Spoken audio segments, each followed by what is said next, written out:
And then before we get going, I'm just going to hand over, first of all, to Daniel Muia, who is our chair, and then ask our trustees who are here to introduce themselves. Daniel. Thank you, Anna. And from me, it's good evening. And I believe for most of you, it's a good morning.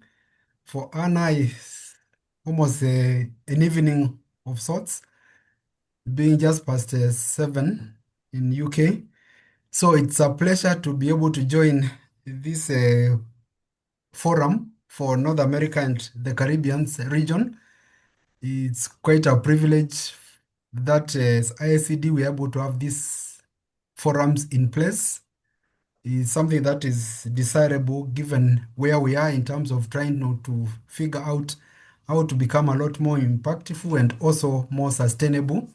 And one of the ways of doing that is to see how we also empower or create more power with the regions so that then we have a lot more control and a lot more participation from the regions and also from the membership of IACD so that it's not always just emails coming from membership, and membership is just a faceless person.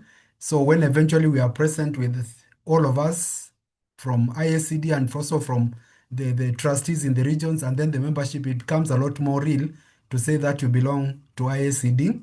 And as Anna has indicated, this is coming towards the tail end of the calendar year, but in terms of the operational year, we still have another 3 months to go. So much of the reflection that we are doing is also going to inform what we are going to be doing in the remaining part of the operational year and in the coming year. And so it's very important that, again, we just inform ourselves by looking at what is it that has worked in the past and what is it that can be done better going forward so that ultimately we can be proud of being associated with an organization that is listening and that is also learning. And that is the whole idea of having these sessions. It is our hope this is just the start, that going forward, the regional trustees will pick it up and it becomes part of the agenda on a very regular basis so that then we can be able to be properly organized, mobilized, and be able to input into all the processes that ultimately contribute to IACD meeting its mission and remit. So thank you so much. My name is Daniel Muya, as Anna has indicated. Normally, I teach community development for undergraduate and postgraduate students at one of the largest public universities in Kenya, called Kenyatta University, called after the first president of the republic. And I do also research in community development and work with communities on projects of interest. And so it's a pleasure to join you and learn from you. I'm glad I'm meeting some familiar faces. Some of them have been names. Now I'm seeing the faces from the 2021 conference and the publications that came up since then. Great to see you and all the best. So let me hand you over to Holly, our vice chair. Hi, everyone. I'm Holly Scheib. As Daniel mentioned, I'm vice chair of IACD. I've been involved with IACD for at least 15 years, I think a little bit more than that. First as a member, then as a committee member, then as a trustee, and as an executive trustee for the last few years. I served as secretary and now as vice chair.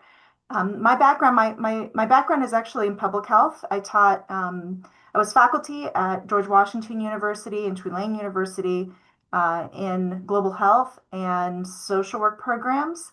I've worked as a consultant with over 50 NGOs and universities across the world. My current employment is with Taos Pueblo, which is a sovereign First Nation in northern New Mexico, and now I live in northern New Mexico. And I became involved with IACD largely because I thought if I need to defend once again or justify why community approaches are important, I'll spontaneously combust. And these were in the early ACA years. The irony of that is now I'm working an awful lot related to the ACA and tribal law. Um, but that's sort of why I'm here full circle, and I really am glad to see you all here. My colleague Sunshine Duran is on the call as well. She is our Outreach and Communication Director here at Taos Pueblo. And I'm thrilled for you all to meet her in this way. And yeah, thanks, Daniel, and thanks, Anna, for helping us host this. Thank you, Holly, and Daniel as well. Okay, so we have two more trustees who are with us today. So if I could invite you to both introduce yourselves. That is Laurie Cook and Hunter Goodman. Laurie, would you like to introduce yourself? Yeah, sure. I'll go first. So my name's Laurie Cook, and I have my own company, 42 Canada, and I'm a community development coach, educator, and researcher. I'm also doing a PhD in educational studies related, looking at lifelong learning in the context of community development and focusing more and more on what it means to what reflexive learning within the context of community development practice is all about. And I'm on the unceded territory of the Mi'kmaq people in Halifax, Nova Scotia, Canada.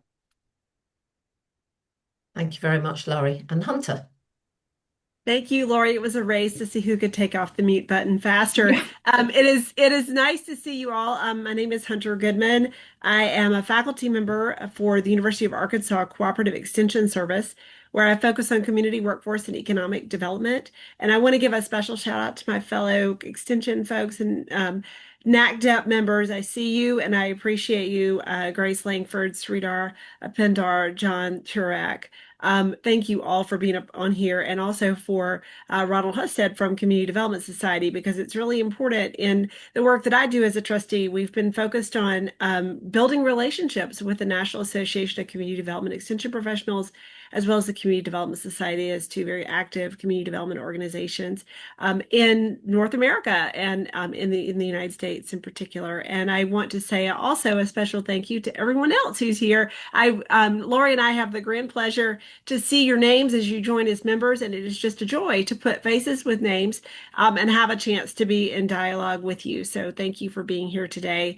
And in my everyday work, I focus on community development in an extension context, particularly in a rural context, but have a passion for the mission and vision of the International Association of Community Development and what we do here and what we can do collaboratively. So again, it's a pleasure to meet you and to be in dialogue and conversation with you today. Thanks for being here. Back to you, Anna. That's lovely. Thank you very much, Hunter. And welcome, Susan. I have just ceremoniously let you into the room. So delighted to have you. We're just doing a little round of introductions, so we'll let you catch your breath and then come to you. And given that, Hunter, you did a good job of giving shout outs to several people there, I'm going to be perhaps a little bit cheeky and invite Ron, if you're okay, depending on where you are and what time of day it is, if you would like to introduce yourself. It's absolutely lovely to have you with us today, Ron, a long-standing IACD member and champion and advocate, and also lifetime, or rather recipient of an IACD Lifetime Award. Wonderful to have you, Ron. Tell us a little bit about yourself, please. Very good. I wasn't going to put myself on camera because I've been working out and I'm grungy. I haven't taken a shower yet, but at least you can't smell me. I joined IACD in 1998 in Glasgow, Scotland, when I'm sorry, Edinburgh, Scotland, when this organization was revitalized with Charlie and I forgot. Stuart? Was Stuart involved? But it was Charlie and who Gary was it? Craig. Gary Gary? Craig, yes. Gary? Yeah. Gary. Got it going, and but it had been moribund, and it became alive. The energy was just palatable in the room. So I served on IACD board for 8 years. We I was pleased to see the progress that was made and how it's come about now. So I am now Professor Emeritus, Extension Professor Emeritus of Community Development from University of Kentucky, but I'm still very much involved with the field.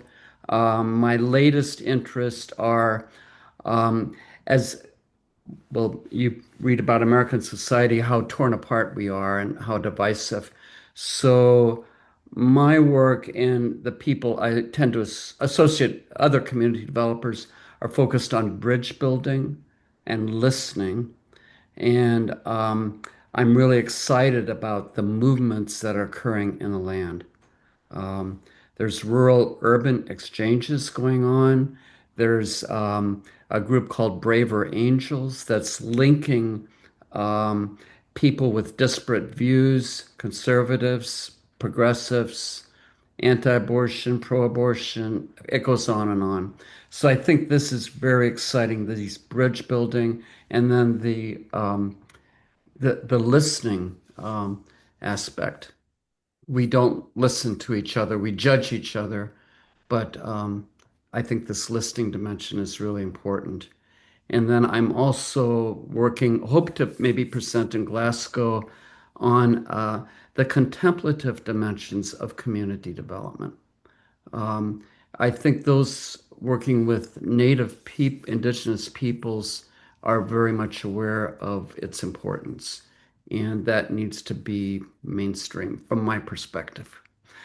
Um, so anyway, that's who I am, and just enjoying life as much as I can.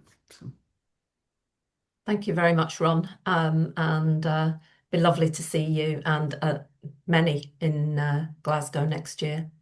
Okay, so we have several other people in the room, and we all want you to talk and tell us about yourselves as well. So I'm going to kind of go around the screen. This is not in any order of anything other than how you're appearing at the minute.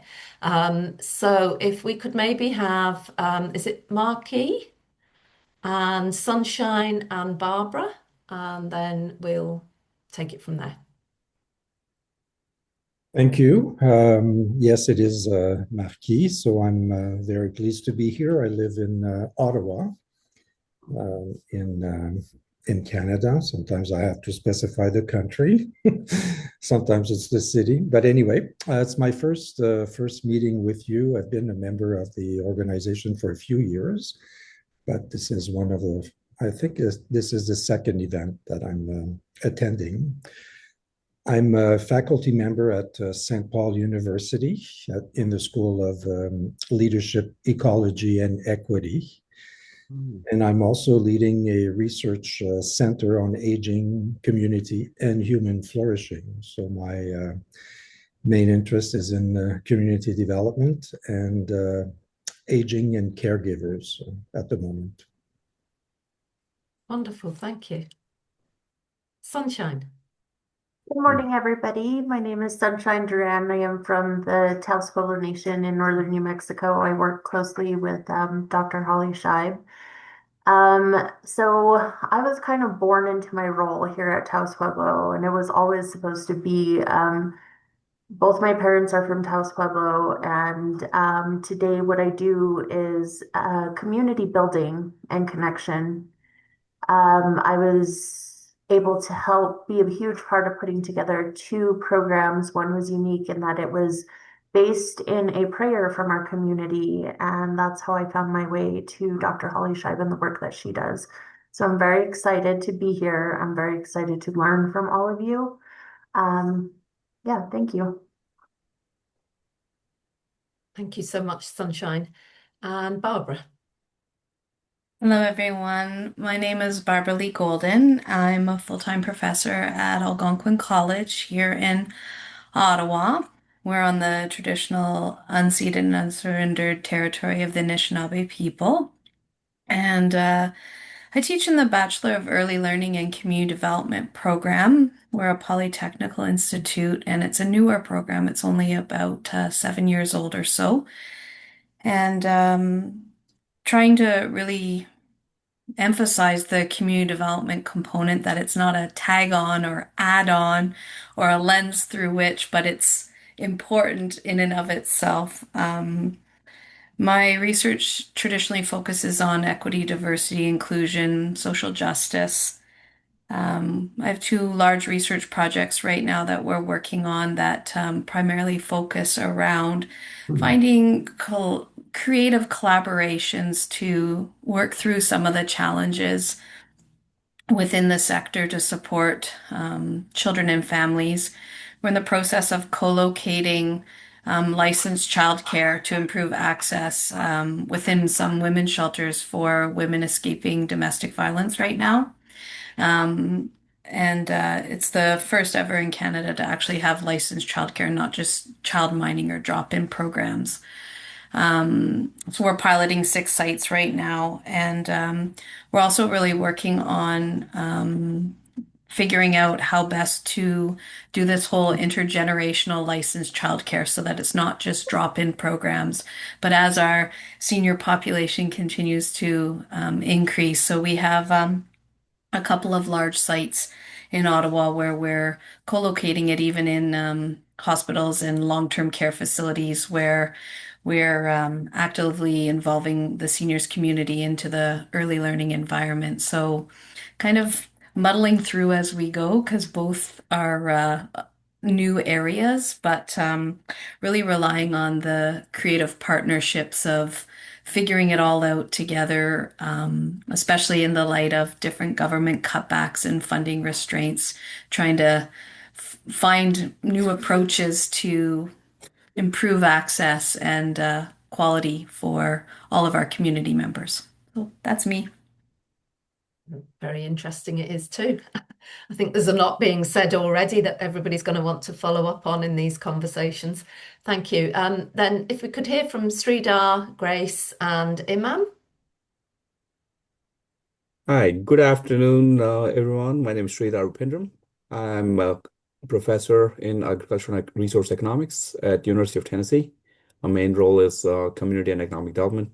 I do have a research and extension role, working mainly on topics like broadband, digital literacy, water quality, and also work closely with Hunter and Grace on community development one-on-one trainings that we've provided across the board at CDS and NACDEP. And we're excited to present that on a global scale in Glasgow next year. I do have one more proposal working on SNAP and food benefits to recipients here. So that was accepted as well. And then I'm waiting on a third proposal. I haven't heard back from my colleague yet, but hopefully that's accepted. So we'll have 3 of them.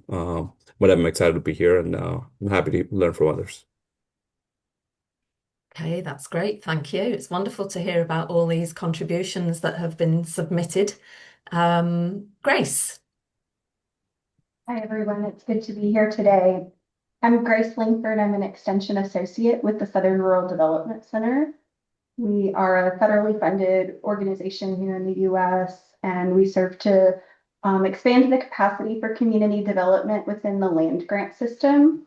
And so we serve the southeastern region of the US, and in my role, I support several different multi-state working groups, including the CD 101 training that Sridhar and Hunter just mentioned. Yeah, I'm excited to be here today. Thank y'all. Thank you. Imam. Hello, everyone.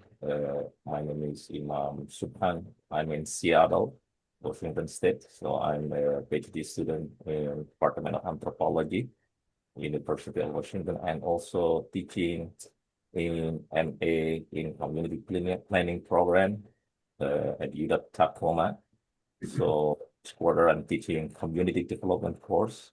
And last spring I was teaching analyzing community. So it's I'm a new member here, so I will learn a lot from you. And I use a lot the Community Development Journal article as my class material, and also introducing this network to my student as well. And then some of my students also join in this network as well. So yeah, I'm pleased to meet you with all today. Thank you very much. And last but not least, it seems like we've lost Susan. She was with us momentarily, but she's gone. But John, would you like to introduce yourself?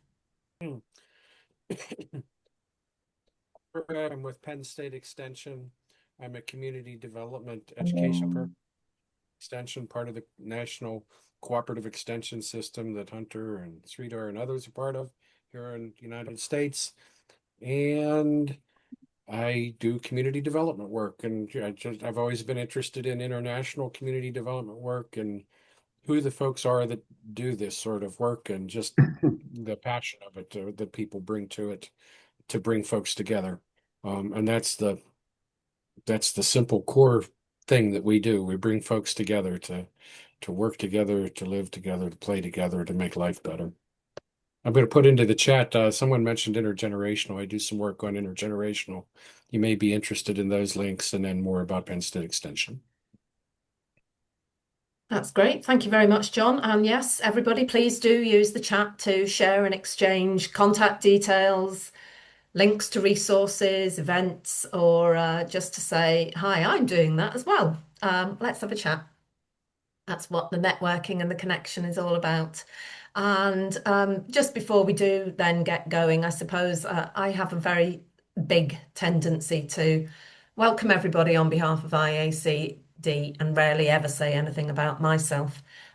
So I'm based in Northern Ireland, where I have lived for the last 30 years.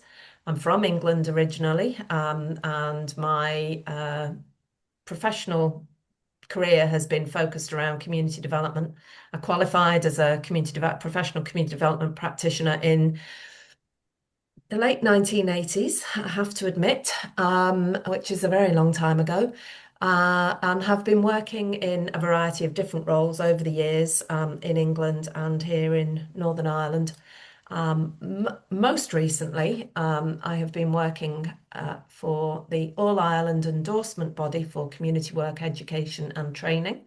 So that is a role that I have been doing for the last 4 years part-time. And I am now also the strategic director with IACD part-time. And happily, they coordinate and complement each other very, very well. And they're both remote by and large. Although I do have events and things to attend different parts of Ireland over the course of a month. So that's me. And I think we're all well acquainted with each other now, so we'll move on. As I said earlier, the purpose of this session is very much about kind of reflecting on the year that's gone from a community development practice and discipline perspective, and thinking about, well, what are we bringing with us? What are we taking with us? What are the things that we need to be focusing on? What are the priorities, but also what are the opportunities and where are our energies around some of that too? So some of this session is, it's about conversation. There's also a little bit of sharing with you about some of the conversations and the issues that have come up in similar sessions with other regions. But then sort of thinking, well, what does that mean for us in this region? Are we seeing the same things? Are we seeing other things? And where do we want to be going moving forward? So I'm just going to share a couple of slides with you. I'm going to skip all the introductory stuff. So if you bear with me for a second. I suppose one of the things that we wanted to invite you to do, sorry, my mouse has decided to go slow. One of the things we wanted to invite you to do was to think about what the key issues or priorities are for you in your work and have been over the last year. Hence the slide here. Just going to see if I can make that a little bit bigger for you. And as I said, we've been running these sessions in other regions and we've been asking similar questions. And what we've also been encouraging participants to do in these sessions is use this link at the bottom. individually, or if you're in a breakout room and there's some points to capture. Whoops, need to do it over here. Just to capture some of that information. What has been the issues for you individually in your work, but also what are the things that are coming up in terms of the discussions in the groups. I'm just going to stop screen sharing for a minute and put that link into the chat. But I'm also going to ask you if you would just reflect for a minute or two about the most significant issues that are affecting the communities that you've been working with over the last year. And I'm saying that somewhat reservedly, because this isn't about hierarchy creating either. And a lot of the systemic issues that the communities we work with experience are interconnected. You can't actually disaggregate them and say the only thing that matters is housing and not everything else is irrelevant. But what are those real recurrent themes or key issues that you have really been focusing on, that people in the communities you're working with are saying, this is really, really significant. We need to see some change around this. So if you want to reflect on that for a minute, I'll put this link into the chat so that you can open the document and just type away at your heart's delight as we go through the session. But then we'll get a little bit of feedback on what some of those issues are, if that's okay. So I'll pop that link into the chat. Maybe just in the interests of giving everybody the opportunity to say something, but not having everybody repeat other things. Perhaps we could kind of get a sense of if somebody says, this is something that's been a real big priority for us, and I know you've touched on some of this already, then the next person might say, yeah, we've been working around that too, but this has been another issue for us. So we get the breadth rather than the same things. So would anybody like to kick off and share one of the issues or priorities that you've been focused and concerned about in terms of your work over the last year? I'm happy to start. Thank you. I feel like 2005 has been the year of like damage control. So I was writing in the chat, Taos Pueblo has 4 programming priorities. They're ordered. It's education, housing, economic development, and community health. And while we work on those priorities, I would say that we each of those is a priority to sort of unpack. But I think universally, we and I would curious about others. We struggle with implementation logistics, and the implementation logistics, I would say, are things like hiring. So, as an example, so right now I'm in charge of 10 departments. I have 60 jobs. I have 33 employees. So I'm at just over half of what we could support right now. So everyone is very, very thin. So what that means is that the strains on the political challenges are the changes in law, the things that we're playing catch up with on a state, local, and federal level, particularly a federal level, are overburdensome to the point where the logistics and collaboration work that we do is often what we have to be very, very deliberate about it, because that can be the first thing that falls off the wagon. So for us, I feel being very, very thin and overwhelmed, particularly regarding the sort of changes of the last year, are the challenges that as we look at 2026, I'm thinking about how we're going to continue to work through. Okay, thank you, Holly. And just for the purposes of this part of the session, maybe if we could get a sense of the issues and, then we can maybe delve into them a little bit. But thank you for sharing that, Holly. Would anybody else like to share something that's an ongoing priority for your work at the moment, or the communities that you're working with?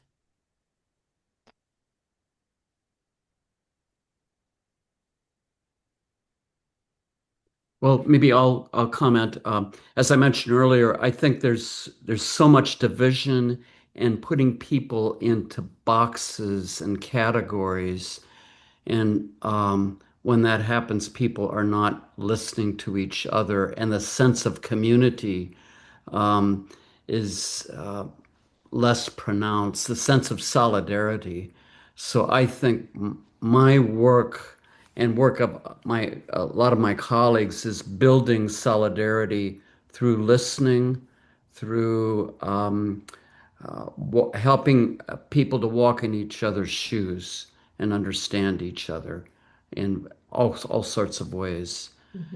And dealing with conflict in a creative way, viewing conflict as um, a, a venue for creativity, that tension can lead to great creativity. So I think that's where I'm at, and a number of my colleagues. Thank you very much, Ron. Yes, and I think, I mean, the times are unfortunately lending themselves to those circumstances and also reinforcing them even more so.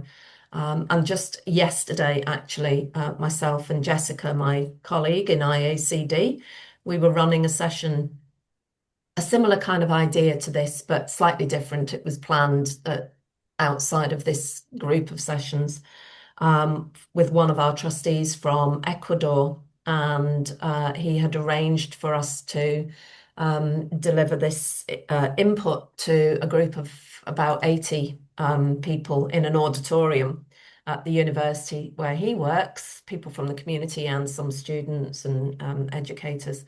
And those were some of the issues that they were identifying as well, very much about, conflict and, well, actual violence too, and, the ongoing concerns around that in terms of its impact on, as you've said very clearly there, on that loss of sense of community and solidarity and cohesiveness, and big issues to grapple with. So thank you. Maybe if we take one or two other issues that you're engaged around or concerned about in terms of your work, and then I'll give you a little bit of a sense of what's come up in some of the other conversations in other regions. Sridhar, you've come off mute. I'm taking that as a good sign. Yes, ma'am. So, some of the things that I am dealing with and a bunch of our colleagues are dealing with is lots of federal funding, specifically food stamps and SNAP, Supplemental Nutrition Assistance Program for people who are international. So it's mainly for people who are low income, getting food benefits and such. Um, we have lost about 50 to 60 positions in our state who are working specifically on that particular funding aspect. And that is huge. And the impacts are significant for, especially low income, distressed communities. We see that all the time, and we're struggling to try to, make any amendments at this point. But that's one.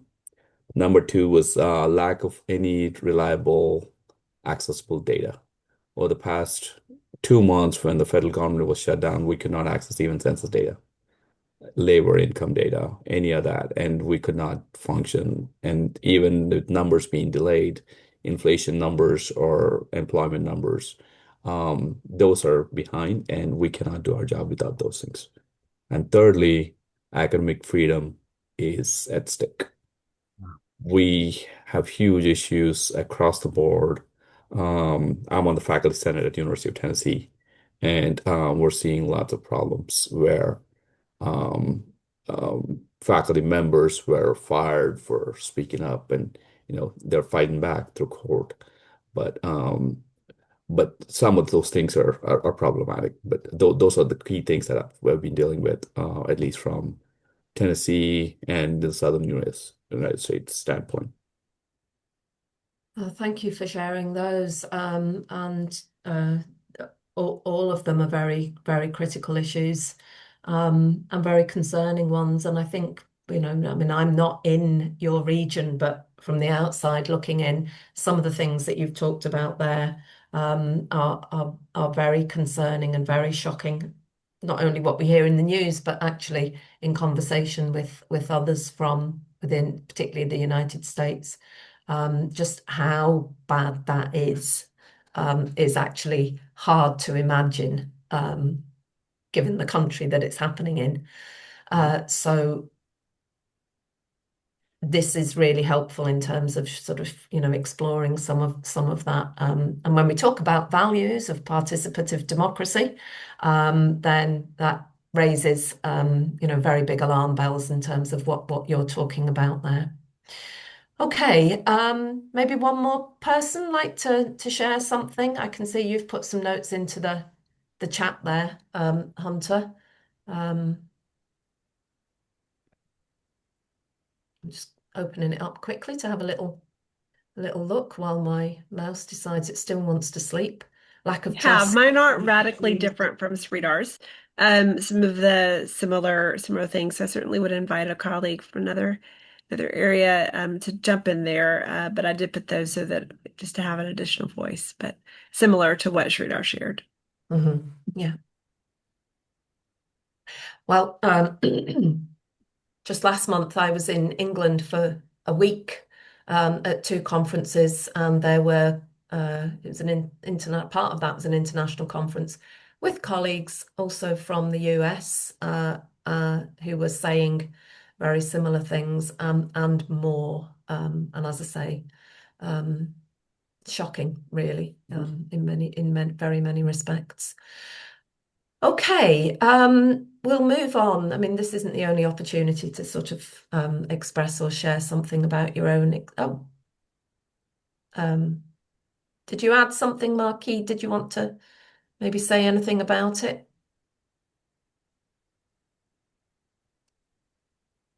Oh, I was just I was just sharing what a big part of community development has become, which is spending as much time with the funder as you end up spending, and sometimes more time with this funder than you do in community. So there's a real disconnect there, and even the models that are being applied to receive funding very reactive in the sense that they're looking for solutions without even asking questions. So I think it's very similar to the type of world we operate in at this moment. And when you've known once upon a time, not that it was better, but you've known a different world where you would sit with community and just design your project. And now it's as if the projects are designed somewhere by an artificial intelligence and being invited to submit and comply. But anyway, I'll stop here. Thank you. I'd echo that, I Marky. It's one of the things we're finding is difficult too, is the time that it takes to do true community development work from that grassroots level to involving the key stakeholders. I'm finding that I spend most of my day trying to convince people that the process matters when they can just, use AI to come up with a list of what can be done or a list of solutions, trying to go back to grassroots things, talking about Friedman and Rothman and Arnstein and like the gurus and the importance of, engagement and stakeholder involvement. They're like, no, ChatGPT says like 1, 2, 3, 4, do the checklist.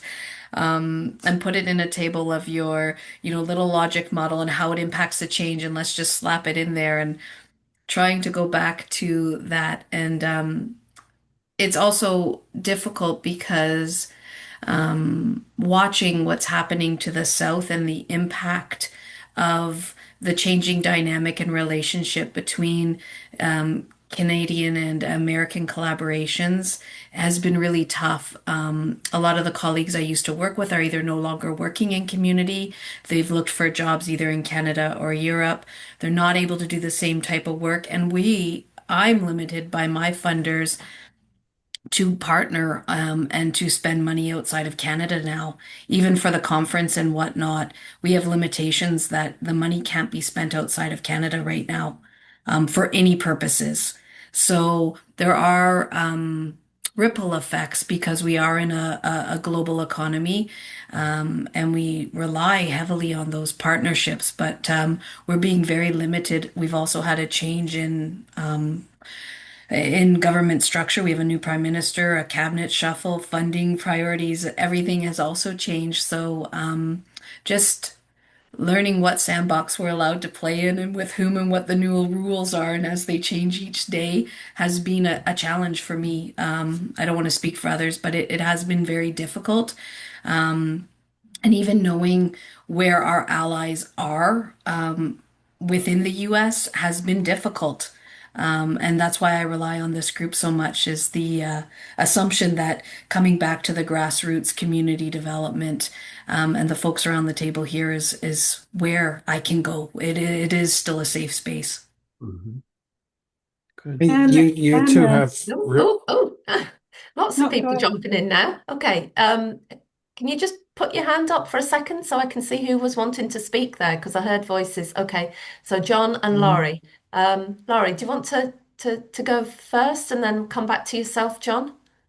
Yeah, I just wanted to acknowledge that these are common themes. I think they're coming up in a variety of conversations in regions around the world.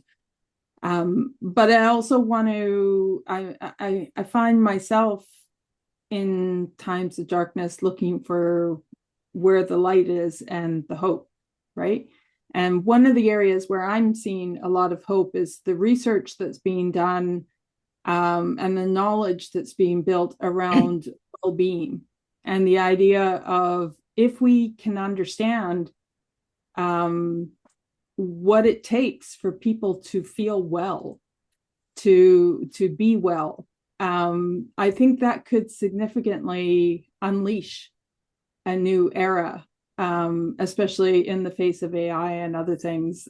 Where I was listening to a podcast this morning where the guy was saying, AI and other tools are supposed to free up our time to do what we as humans do best.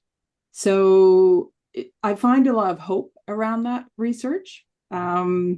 The other thing that I'm hopeful about, and I hope will grow and develop more, and I was doing a recording of a conversation with a colleague who's Michael Toy, who's the executive director of Co-ops and Mutuals Canada, earlier today. And the co-op movement, and in Canada, in Quebec, especially Quebec, is among the top 3 places in the world after like Barcelona and Italy in terms of co-op development, right? And cooperation.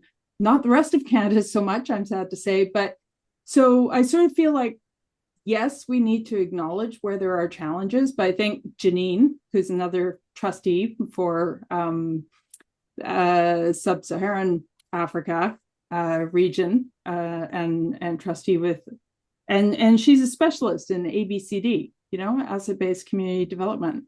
And I think even as we acknowledge the trials and the difficulties that are going on, I think we need to look for those lights. Like, where are the points of hope that can help us maybe move in a new direction and find new ways of doing things? So I just wanted to add that. Okay, thank you. We'll move on in a minute. We'll just take John's comment and then I'll share with you. Like you did say, these are themes that are coming up elsewhere, and they certainly are. So John, would you like to share what you wanted to say, and then we'll move on? Yes, Marquise and Barbara's comments really drew my attention in. The idea of grassroots, in America, other places, in America, at least, we have a long tradition of, used to be called rugged individualism, which is interesting because we're never truly individuals. But what I want to say is, or just so individuals, we're always part of communities. There's an urban and rural divide that I sense, not only in America, but I wonder if it's across the globe. And the other thing that I want to mention in that is our siloed communications channels, and social media seems to have brought this about starting about 20 years ago, where it's not only urban, rural, but with the news stations and media types that are available, but Now our social media platforms just feed us what we want to hear constantly. So we don't know what others are thinking or how to reach across those communication divides. And that's an incredible challenge if you're trying to get to cooperation. I myself have two cell phones, one based on the friends on it. One leans left, the other leans right. When I look at the feed from the two, I think I'm in two different worlds. And that's just me with, the algorithm sending me information based on the friends I have in this professional world or a private world. And I wonder, across the board, there's all these silos of communication. Mhm. The challenge is we as community developers, how do we break that down when you bring a group together and they're looking at two different realities based on the information their technology is feeding them? So there's that, and it's I think that's probably the larger thing that's causing, much of the other things we're seeing in an urban and rural divide. And the challenges are so much different in an urban place where there's public services as compared to a rural place where you do have to have collaboration with your neighbors. But in the end, you've got to make sure your water well's working and your septic system is working and your driveway is plowed compared to a more urban or suburban place where all the services are provided for you for a fee. So those are all challenges that I think globally we face, that we each almost live in different worlds. That how do we as community developers bridge those divides? And I guess that's where I'll stop. Okay, thank you. Well, yes, an awful lot in all of that. So thank you all. And I suppose really just sort of reflecting on my own experience in terms of community work here in this part of the world. I'm going to quote, I won't say famous, I will say infamous political leader from the 1980s who said, "There is no such thing as community." And you might not know who that is, or you might know who that is or was. She wasn't one of my favourite people, Margaret Thatcher, who had a devastating impact at that stage now in history. Um, on communities, not least the mining communities across the UK. And I think what we're seeing increasingly through the growth of neoliberalism and that ideology is that cult of individuality and individualism has really um, grown and grown. I was going to use the word flourished, but that's too positive a word to apply to it, really. And I think you're absolutely right about the nature of current communications, particularly for communities. Everything now is about being, in a sense, behind doors or behind a barrier or a screen or something like this. And it's about you interfacing with these things. And I think that's a really big challenge for us as community development workers, because community is everything. Or actually, as the 2014 World Community Development Conference tagline went, community is the answer. So, I think, need to be promoting that message really strongly. But not just promoting it, actually seeking to create the conditions where it can grow and flourish. And that's a far better word to apply the word flourish to as well. At some point, I will move on to the next slide. So I'm going to take Holly's waving hand, and then we will definitely move forward. I just want to quickly say that the word community and the phrases community diversity and community equity are all on the administration's banned word lists.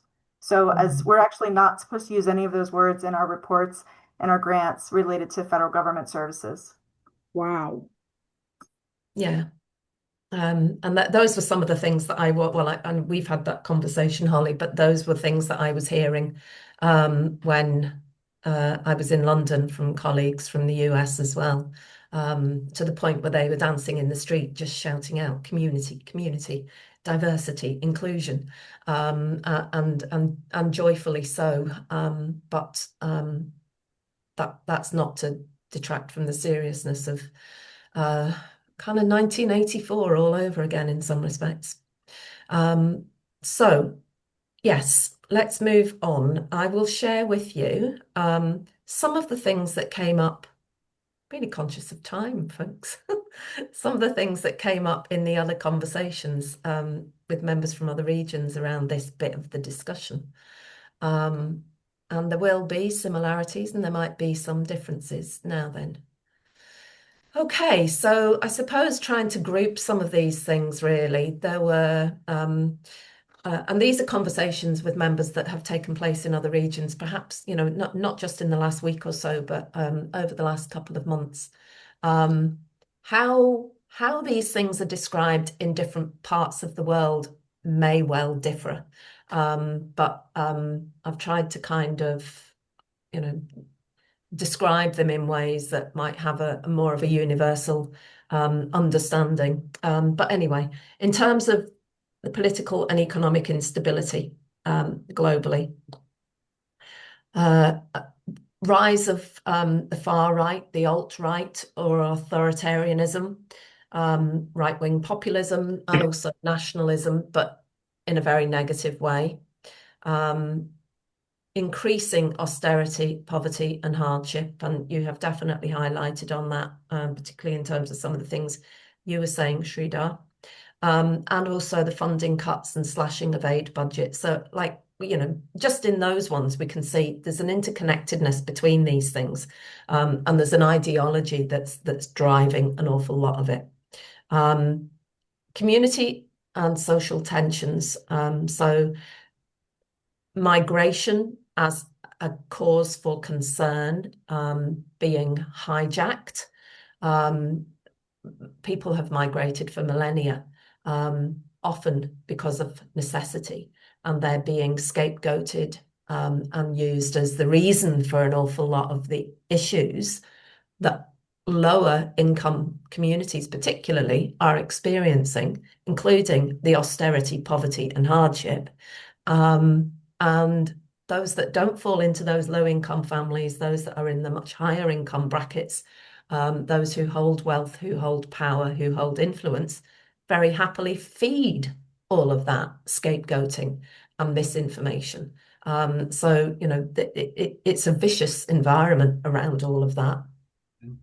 As you highlighted, Ron, issues around lack of community cohesion, conflict, tensions, and in many instances in different parts of the world around these issues tipping over into violence, but violence anyway, global conflicts and war increasing. There we go. Focus on individualism, front and center, identified by members through these discussions across regions, and increasing concern around all of that.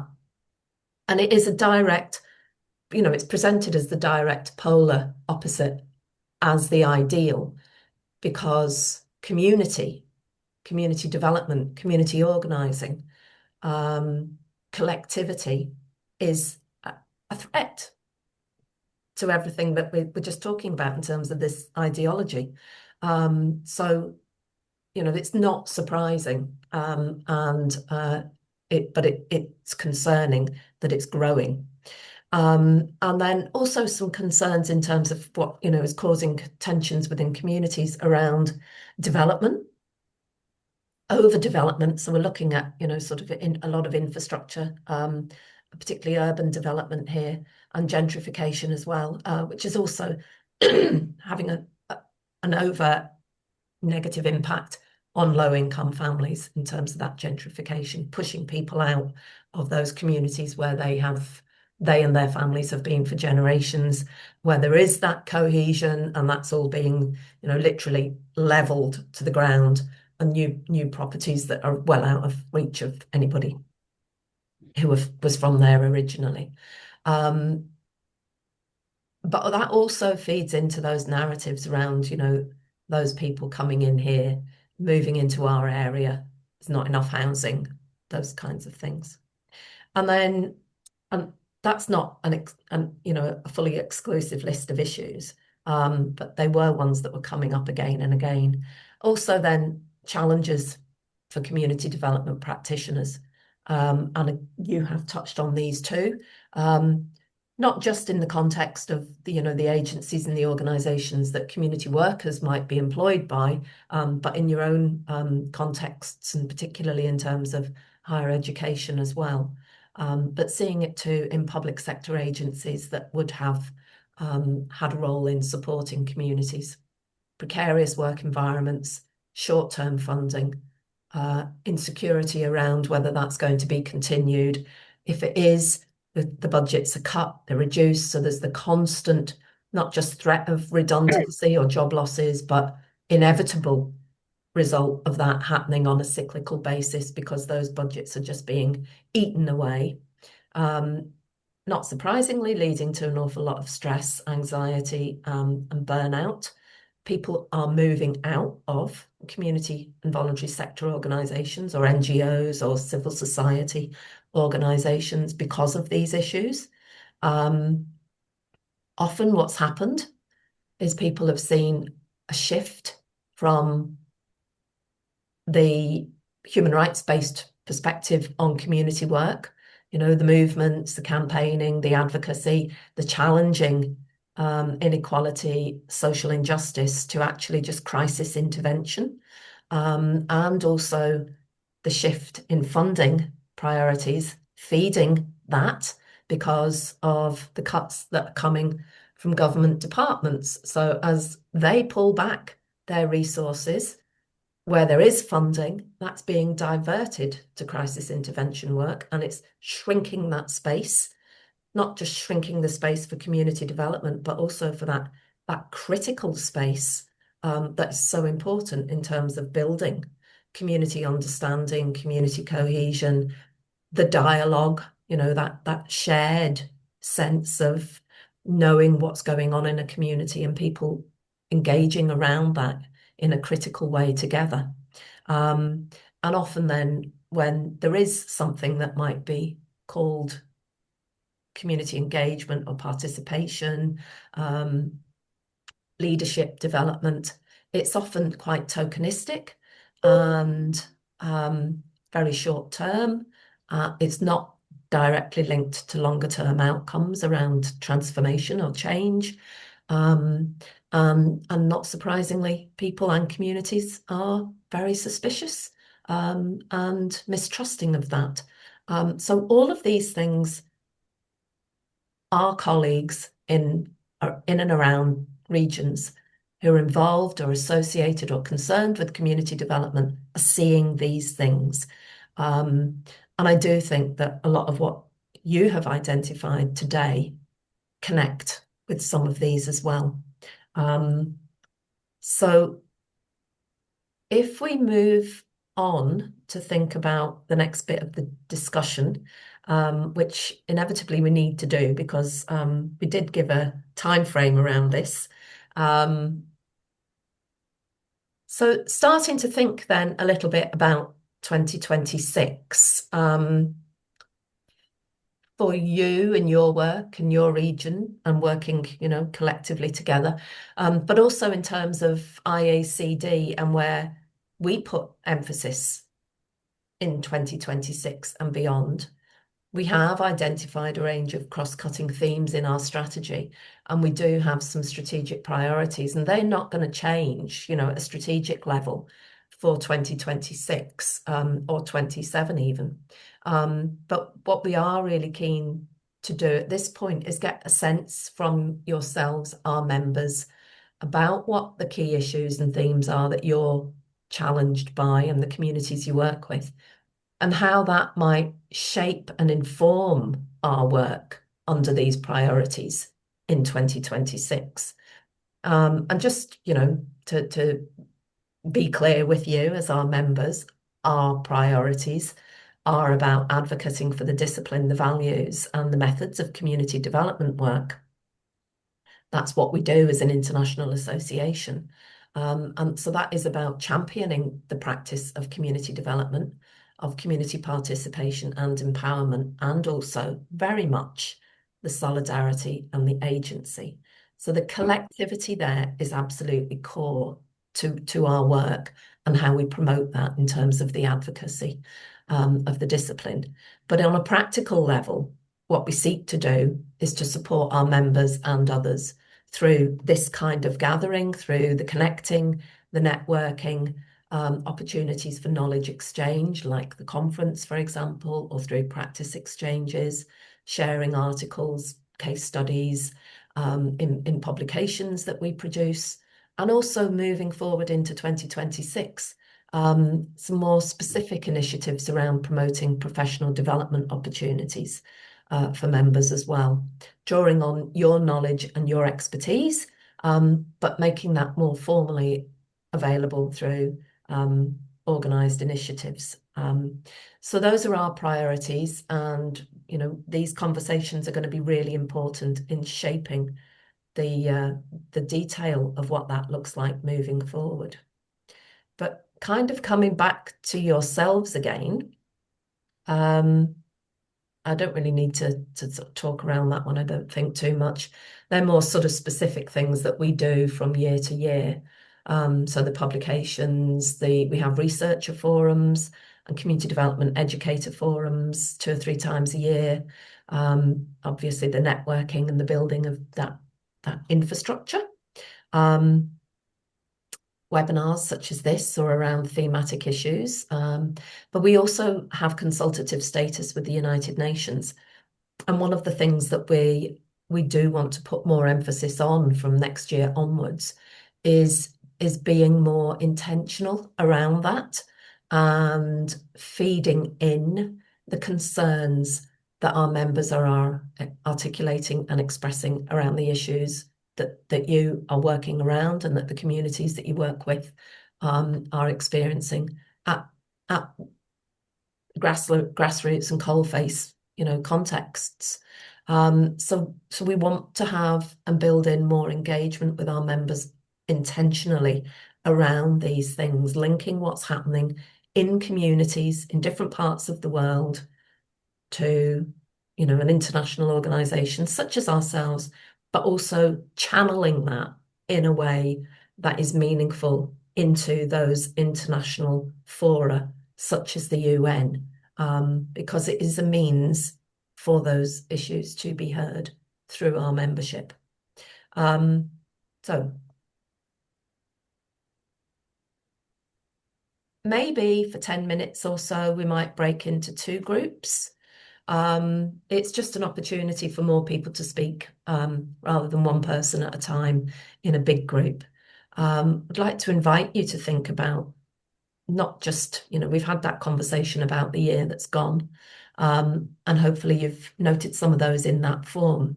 But we'd like you to think about what are the priority issues for you and your work next year, and what do you feel would be the priority issues on the back of that discussion for IACD to usefully focus on. Hello, welcome back. Marquis got the joy of getting the mid-sentence pull. Oh, no. So Marquis, thank you for your remarks. Really appreciate it. I want to hear the rest of them at some point. Thank you. That's the disadvantage of being on a Zoom call rather than everybody in a room where somebody has the unfortunate job of shouting so that everybody else starts to stop talking. But it happens a lot more naturally. Okay, well, I know it was very short in terms of the time for those conversations, but hopefully they gave a bit of an opportunity to share. Really keen to hear a little bit of feedback from both groups, and also conscious that we have been going now pretty much for about 1 hour and 25 minutes, and the session was scheduled for 1 hour and 30. So we'll endeavour to finish as close to that as we can. But if we could get some feedback, that would be great. Hunter, do you want to give some feedback to the group that you were in, or did you judiciously nominate somebody else? Well, I think my group the Daniel and I were listening, and we had great feedback from Marquis and Barbara, and also from Iman, around your priorities, and just those areas of things that are focusing. And I heard some key ways that we could come together and have some forums, friends, on things that we're facing in the higher ed spaces, or in how we can really reach out and share, in Barbara's words, and translate and communicate across. That's not your exact wording, Barbara, so forgive me if I use the wrong terminology there, but just opportunities for dialogue, deeper dialogue together, and maybe some focused conversations as members in the new year. And friends, and if please jump in to add anything there. Well, that sounds really good. I hope you captured it all on the forms. Do you want to just give us maybe one example? Around a topic? Yeah, just so that we've got a sense of where your conversation was kind of, focusing. So friends, anybody want to jump in on that? I mean, what I heard was community development, and the ways community development is transpiring across our region, and whether that be Canada or in the US, and how that's being taught, how that looks like in curriculum, how that looks like in practice. So that's sort of broadly what I heard, that could be a deeper dive conversation as members to sort of explore that. Oh, very good. I love that idea. Never tire of talking about community development. Brilliant. Thank you very much. And if there were any other themes, even if you think somebody else might have captured it on that form, please do jot them down, because they're proving really helpful in terms of just getting the finer detail from those breakout rooms. Okay, so the other group then. So Laurie, I think that was your group. And again, I don't know whether you want to do the feedback for that, or whether somebody else volunteered or got nominated. Just because we're tight on time, I'll just mention it quickly, although I put some notes in the chat. So also, Anna, I'll just highlight, I think it's important to grab what's in the chat as well, as what was in the document. But some things that came up was the idea of the IACD engaging youth more, and looking at how we build ideas of and the values of community development into our education systems more. So I think looking at lifelong learning as well, not just at the university level or whatever. And then also issues of trust between people, and of data, and of what is true and what is not, and misinformation. And then how to engage people more to have dialogue across various lines. And I mentioned a couple of resources that I've found helpful over the years. One is the Compassionate Listening Project. And the other is the work of Dr. Jessica Gordon-Nemhart, which there's a really cool podcast of her talking with Trevor Noah that I would highly recommend. And the whole idea of calling people in versus calling people out. There's also mentioned there's a real culture of fear. And I think I will sort of note, it feels like there's a lot of people on this call from the US. And there's a real, like, things are not that way here in Canada. But if anything, a lot of people are coming over, I guess in some ways because of that. But I just want to acknowledge the real sense of fear and anguish and frustration that colleagues in the US seem to be feeling. And all I can think is, hopefully if we can lean into peer support more to help each other through these times. That I think is the big thing that the IACD could be doing, is just providing space and support for people to express themselves, share their thoughts, how they're feeling, and then just be supportive. Okay, thank you very much. I was going to say Holly Hunter. and Laurie, and then realised Holly wasn't with us anymore. But thank you both very much. By way, I suppose, at this point of bringing things to a close, would anybody else like to add anything from the conversation today? Any final reflections or observations, or just a burning desire to say something? Barbara. I'd like to go back to a point Laurie made at the very beginning when she was talking about finding that light, that hope, and a point that kind of stuck with me, that we have that wellness component as well. And I know in a lot of our research, we're in the process of trying to build a toolkit for our early childhood educators. Because when they're working in shelters, they're not trained to work in shelters. They're trained to work in these like nice, friendly, early childhood education centers. They're not meant to work in a shelter environment. It's very different. And we're having a hard time in our pilots retaining the educators because they, one, don't know how to help children that have experienced so much trauma. They don't know how to operate in a like a drop-in program. Like it's just a different environment. And the more I talk and I hear from community developers, it's not a unique problem. Like a lot of our like community development workers are having a hard time, whether it's due to cutbacks, whether it's due to changing political. So I would like to ask if there's an element of that wellness, and I don't want it to sound like bubble baths and candlelit meditation, but like what are we doing to keep us going so that I know burnout's over talked about, but like that whole wellness component of just cherishing and, you know, creating those safe places for our community development workers to recharge. And, every time I leave these meetings, I'm invigorated. Like I'm so energized because I'm like, yeah, there's good people still doing good work. But I think that it would be something I think a lot of us could benefit from is kind of furthering that conversation around, community development care and self-care for community development workers. Okay, thank you for sharing that. I mean, like I said, all of this is all very gratefully received and will be reviewed and explored and looked at, probably eventually through a lens of what's realistically deliverable as well, on IACD's part. But nonetheless, I think there is also something about the opportunity to share what is available, and particularly in an international kind of online environment. Those things aren't always as readily familiar with us, as they might be. Within my council area, we have these services that people can avail of, or as an employer, our health department offers X for staff.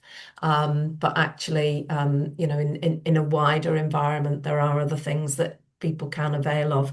And one of the things that we have been looking at, is not necessarily facilitating the delivery of communities of practice, but certainly looking at how we can facilitate others to support the development of communities of practice in an international community development space, around different issues and themes that people are working around or concerned about. And that's something that we're keen to kind of explore further. And that might be one of those areas perhaps around, sort of well-being, and particularly for people working in the field, as well as, the agenda around well-being for communities, which is an ongoing program of work. Okay, any final comments? I will make sure that all the ideas that have been shared in the chat feature in the the outworkings of the session. But would anybody have any final comments before I maybe go to Daniel to bring us to a close? I just wanted to say, I know there's a lot of people are feeling overwhelmed So it's tough to give volunteer energy or energy to anything else when you're feeling that way. But the IACD is really member driven. There's work happening to try and diversify and increase revenue and resources and stuff like that. But it is the members who make this organization work. So if there's any interest in either starting a new idea or being part of something else that's going on, there's lots of opportunities. Okay, thank you again, Laurie. And just to wrap things up, if I can find my share button, one final slide. I kind of feel like this is almost redundant because quite a few people here are already indicating that they're probably going. But we do have a World Community Development Conference that we're hosting in partnership with the University of Glasgow. We aim ideally to host World Community Development Conferences every 2 to 3 years. It is 3 years since the last one, which was in Darwin, Australia. So we're delighted to be hosting this one with colleagues in Glasgow. And we have had over 280 abstract submissions, which was phenomenal. We were highly delighted with that for a whole variety of different types of contributions over the course of 3 days. There will also be practice exchange opportunities optional after the 3-day conference schedule. And if you're not already familiar with it, or you heard about it but didn't really look into it, but you would like to look at coming, this is the website here, www.wcdc2026.org. And suddenly I'd just like to add to that quick, Anna, because I don't know that many people are aware. And just for this particular audience where people may be in organizations that are really feeling financial struggles right now, there is a bursary program for the conference. So if that's a barrier to you participating, then please reach out and let us know.